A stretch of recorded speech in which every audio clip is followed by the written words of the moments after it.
Hi friends, welcome to Tamil cook vlogs. இன்றைக்கி நம்ம வீடியோவில் ஒரு சூப்பரான டேஸ்ட்டில் புடலங்காய் கூட்டு எப்படி பண்ணலாங்கிறது பார்க்கலாம். நீங்கள் நம்ம சேனல் இப்போ தான் ஃபஸ்ட் டைம் பார்க்குறீங்கன்னா இந்த வீடியோக்கு லைக் பண்ணிவிட்டு மறக்காமல் சப்ஸ்கிரைப் பண்ணிட்டு பாருங்கள். வாங்க இப்போ வீடியோக்குள்ளே போகலாம்.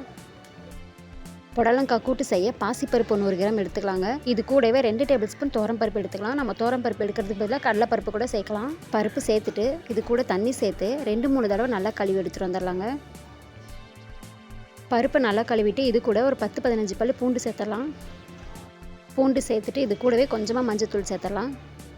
அடுத்து பருப்பு மூழ்கிற அளவுக்கு தண்ணி சேர்த்துட்டு குக்கருக்கு மூடி போட்டு ஒரு 3 விசிலுக்கு இந்த பருப்பை நல்லா வேக வச்சு எடுத்துக்கலாங்க.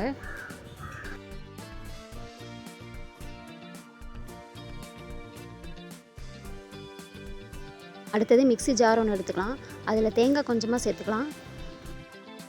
தேங்காய் கூடவே 1/2 ஸ்பூன் சீரகம் சேர்த்துடலாம். இது கூடவே கொஞ்சமாக சோம்பு சேர்த்துடலாங்க. சேர்த்துட்டு ஒரு பச்சை மிளகாய் இதில் சேர்த்துடலாம். அவ்வளோதாங்க. இதில் கொஞ்சமாக தண்ணி சேர்த்து நல்லா பேஸ்ட் அரைச்சிட்டு வந்துடலாம். இந்த மாதிரி நல்லா பேஸ்ட் அரைச்சிக்கிட்டால் போதுங்க. இது இருக்கட்டும். அடுத்தது ஒரு வானலில் 2 டேபிள் ஸ்பூன் எண்ணெய் சேர்த்துடலாங்க.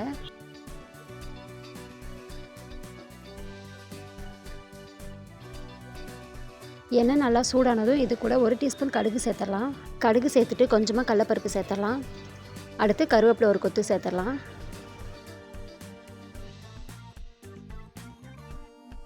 இது கூடவே 2-3 காஞ்ச மிளகாய் சேர்த்துடலாம். சேர்த்துட்டு அடுத்து பெரிய சைஸ் வெங்காயம் ஒன்று கட் பண்ணி வச்சுருக்காங்க, அது இதில் சேர்த்துடலாம். சேர்த்துட்டு இது நல்லா வதக்கிக்கலாம்.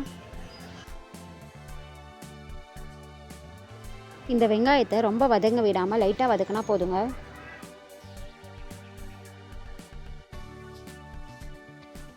இந்த வெங்காயத்து கூடவே கொஞ்சமாக உப்பு சேர்த்துடலாங்க. சேர்த்துட்டு இதையும் நல்லா கலந்துடலாம்.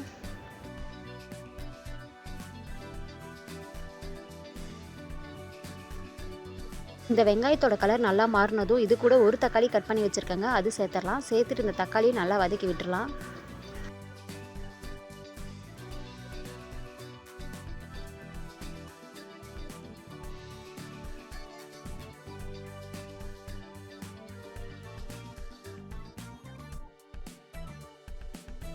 தக்காளியை நல்லா வதக்கிட்டு இது கூட 1 கப் அளவுக்கு புடலங்காய் கட் பண்ணி வச்சுருக்காங்க, குட்டி குட்டி பீஸாக, அது இதில் சேர்த்துடலாம்.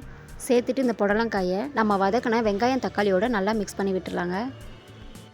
இந்த புடலங்காய் பார்த்திங்கன்னா வேகிறதுக்கு ரொம்ப நேரம் எடுக்காது. ஒரு 10 நிமிஷத்தில் இந்த புடலங்காய் நல்லா வெந்துருங்க. நல்லா கலந்துட்டு நம்ம அரைச்சி வச்சுருந்த இந்த பேஸ்ட்டை இது கூட சேர்த்துடலாங்க. சேர்த்துட்டு இந்த ஜாரில் கொஞ்சமாக தண்ணி சேர்த்து அந்த ஜாரை அலசிட்டு அந்த தண்ணியும் இதில் சேர்த்துடலாங்க. சேர்த்துட்டு இது எல்லாத்தையும் நல்லா கலந்துடலாம்.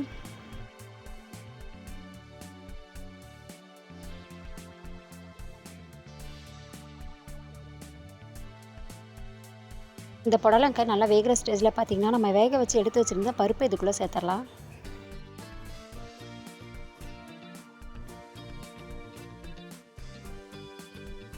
பருப்பு சேர்த்துட்டு புடலங்காயோடு நல்லா கலந்து விட்டுடலாம்.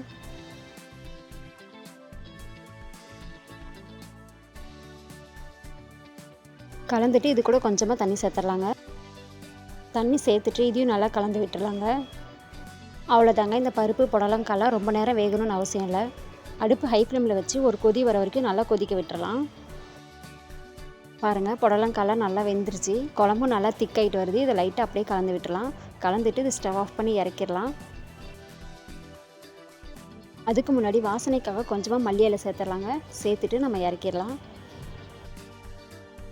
அவ்வளோதாங்க. நல்ல டேஸ்டியான பாசிப்பருப்பு புடலங்காய் கூட்டு ரெடி ஆயிடுச்சு. இந்த புடலங்காய் கூட்டு பார்த்திங்கன்னா வெள்ளை சாதத்துக்கு வச்சு சாப்பிடும்போது நல்லா இருக்குங்க. உங்கள் வீட்லேயும் புடலங்காய் இருந்துச்சுன்னா இந்த மாதிரி ட்ரை பண்ணி பாருங்கள். ட்ரை பண்ணி பார்த்துட்டு உங்களுக்கு எப்படி வந்துச்சுன்னு சொல்லிட்டு எனக்கு கமெண்ட் பண்ணுங்கள். இந்த வீடியோ உங்களுக்கு பிடிச்சிருந்துச்சுன்னா லைக் பண்ணிட்டு மறக்காமல் தமிழ் குக் விளாக்ஸ் சேனலுக்கு சப்ஸ்கிரைப் பண்ணிக்கோங்க.